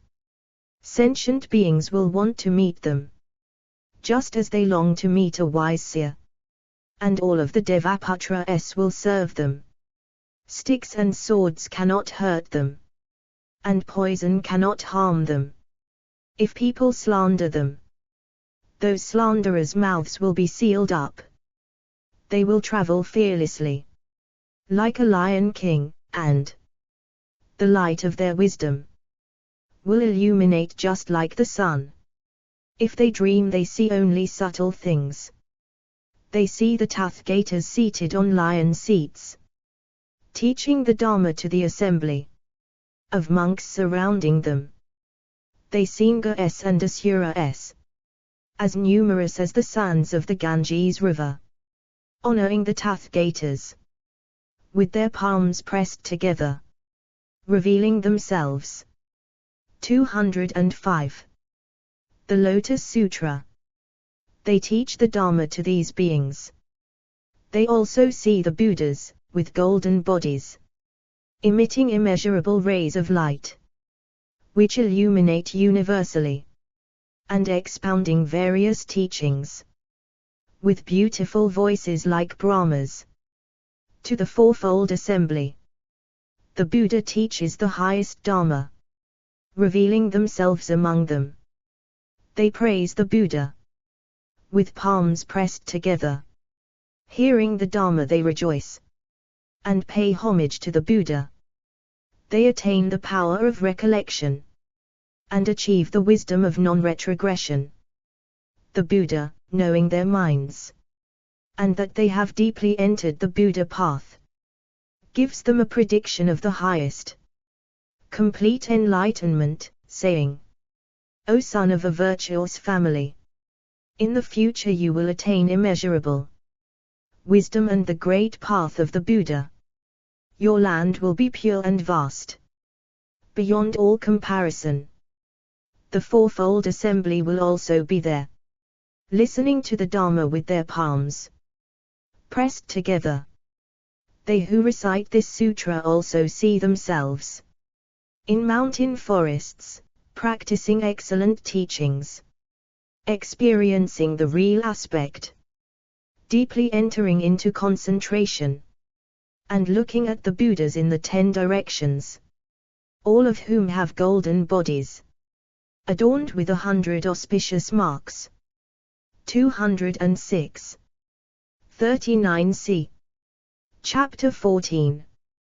They will always have such pleasant dreams, and, hearing the Dharma taught, they will teach it to others.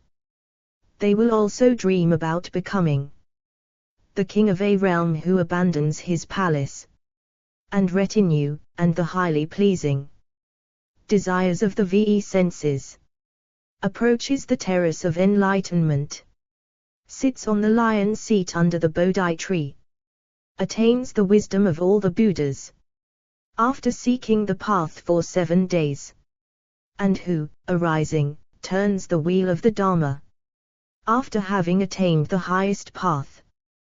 They will teach the Dharma to the fourfold assembly. for thousands of myriads of kois of kalpas, explaining the true and incorruptible Dharma. They will save innumerable sentient beings. Later they will enter nirvana. Just as smoke dies away when the aim of a candle is extinguished. If anyone in the troubled world to come teaches this highest Dharma, they will attain great benefits, like the merits mentioned above. 207. Chapter 15. Bodhisattvas emerging from the earth. At that time the Bodhisattva Mahattvas, who had arrived from other lands, and whose number exceeded that of the sons of 8 Ganges rivers, stood up in the great assembly, bowed with their palms pressed together, and then spoke to the Buddha, saying, O Bhagavat, if you give us permission to delight, gently strive to preserve, recite, copy and pay homage to this Lotus Sutra. After the parinirvana of the Buddha in this world, then we will extensively teach it in this land. Then the Buddha addressed the assembly of Bodhisattva Masattvas, saying, Enough, O sons of a virtuous family. There is no need for you to preserve this sutra. Why is this? In my world there are Bodhisattva Masattvas, equal to the sons of 60,000 Ganges rivers in number. And each of these Bodhisattvas, in turn, has a retinue equal to the sons of 60,000 Ganges rivers. After my parinirvana they can preserve, recite, and extensively teach this sutra. When the Buddha said this, all the lands of the great manifold cosmos in the world quaked and the earth split. From out of this crevice there simultaneously appeared incalculable thousands of myriads of kois of Bodhi Sattva Masattvas. All of these Bodhisattvas had golden bodies endowed with the 32 marks and radiating immeasurable rays of light. They had all previously been living in the space under the earth of the world. Having heard the sound of Kyamuni's teaching, all of these Bodhisattvas emerged from below. Each of those Bodhisattvas presided over a great assembly and each led a retinue equal to the sons of 60,000 Ganges rivers in number. How much more numerous were the Bodhisattvas who emerged leading retinues, equal in number to the sons of 50,000, 40,000, 30,000, 20,000, or 10,000 Ganges rivers. How much more numerous were the Bodhisattvas who emerged leading retinues even equal. 209. 40. The Lotus Sutra. To the sons of 1 Ganges river, half a Ganges river, a quarter of a Ganges river, or even just 1,000th of a myriad of a koi of a naota of the sons of a Ganges river. How many more retinues were there numbering thousands of myriads of kois of naotas? How many more retinues were there numbering myriads of kois?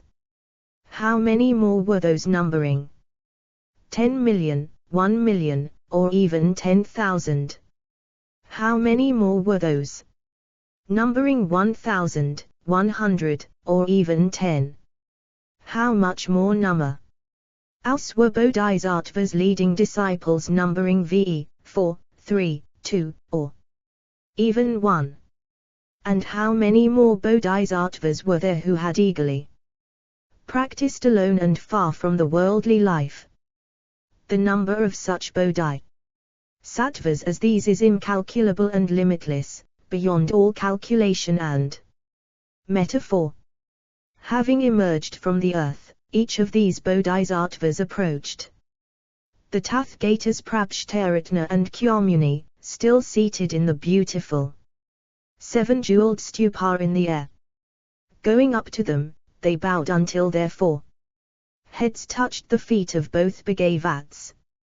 Then, having bowed to the other Buddhas, each sitting on a lion's seat under the jewel trees, they circumambulated them to the right 3 times, honoring them with their palms pressed together.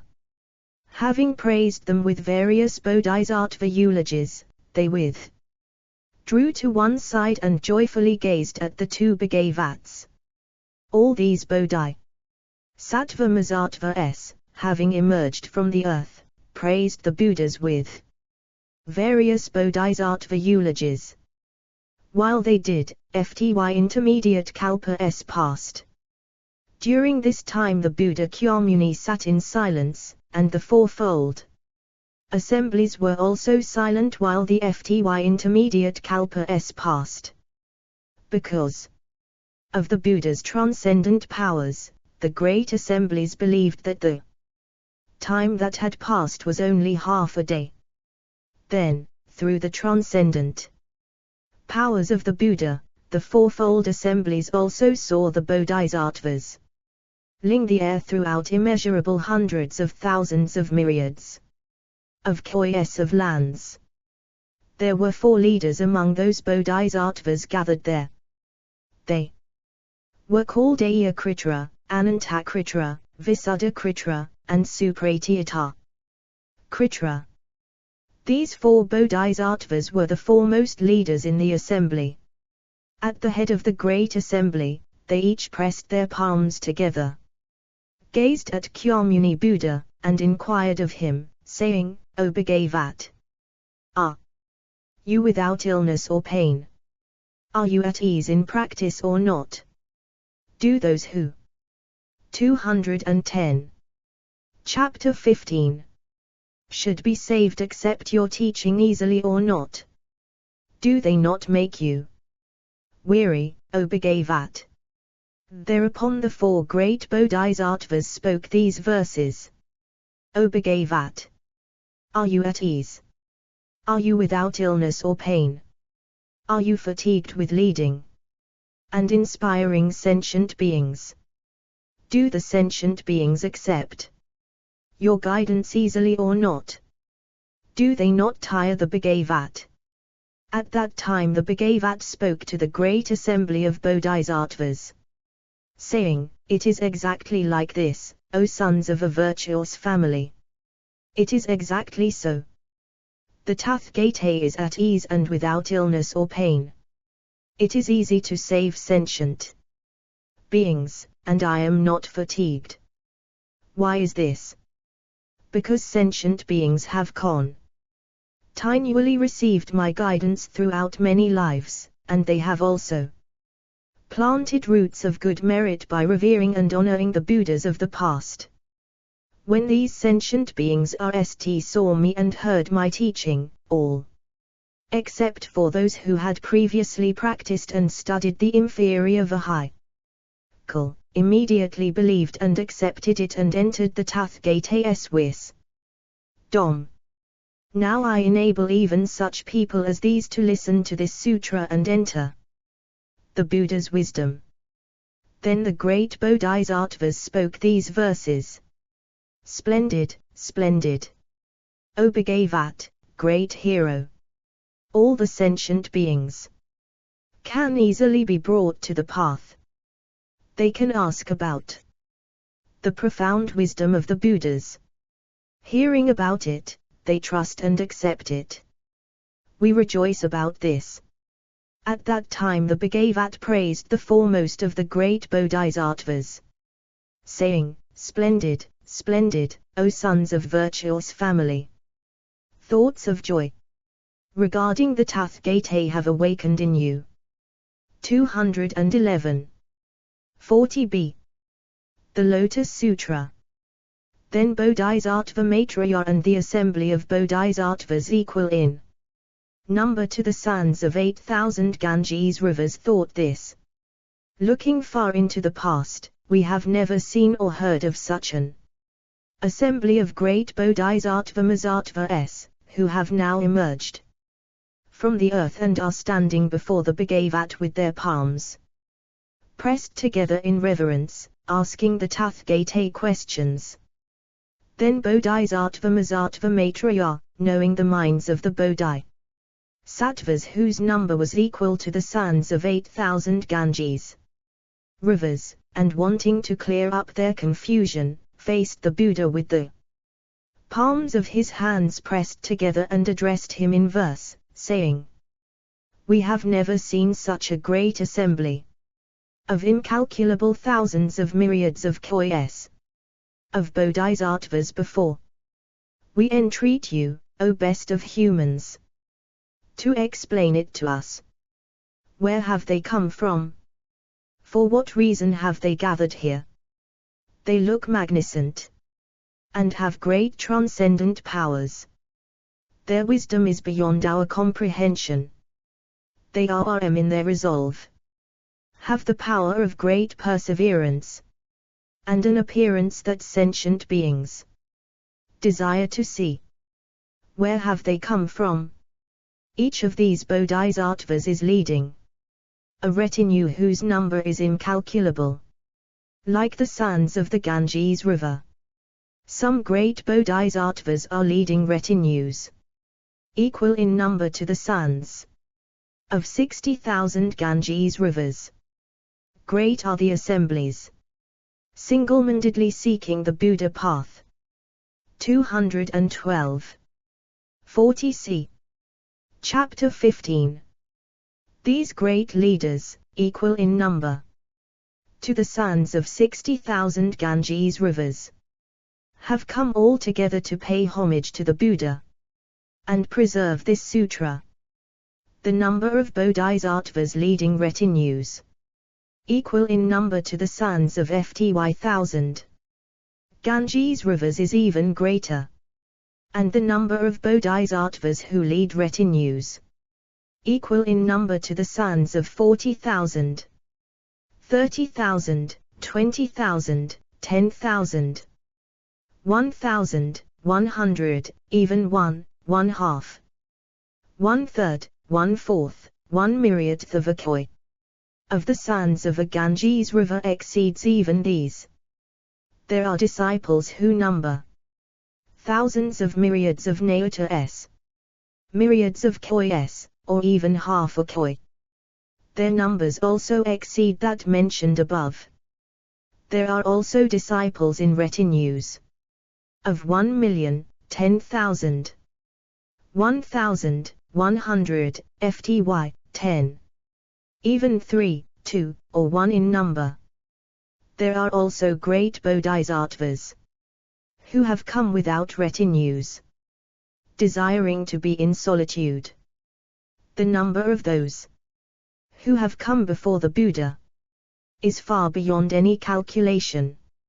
If anyone counted the number of such a great assembly with bamboo counting sticks, he would not nish, even after exhausting kalpas greater in number than the sands of the Ganges river. Who has taught the Dharma to this assembly of bodhisattvas, endowed with great dignity and perseverance? Who has inspired and perfected them? 213. The Lotus Sutra. Under whom did the thought of enlightenment first awaken in them? Which Buddha Dharma do they praise? Whose sutra have they preserved and practiced? And which Buddha path have they followed? Such bodhisattvas as these, endowed with transcendent powers,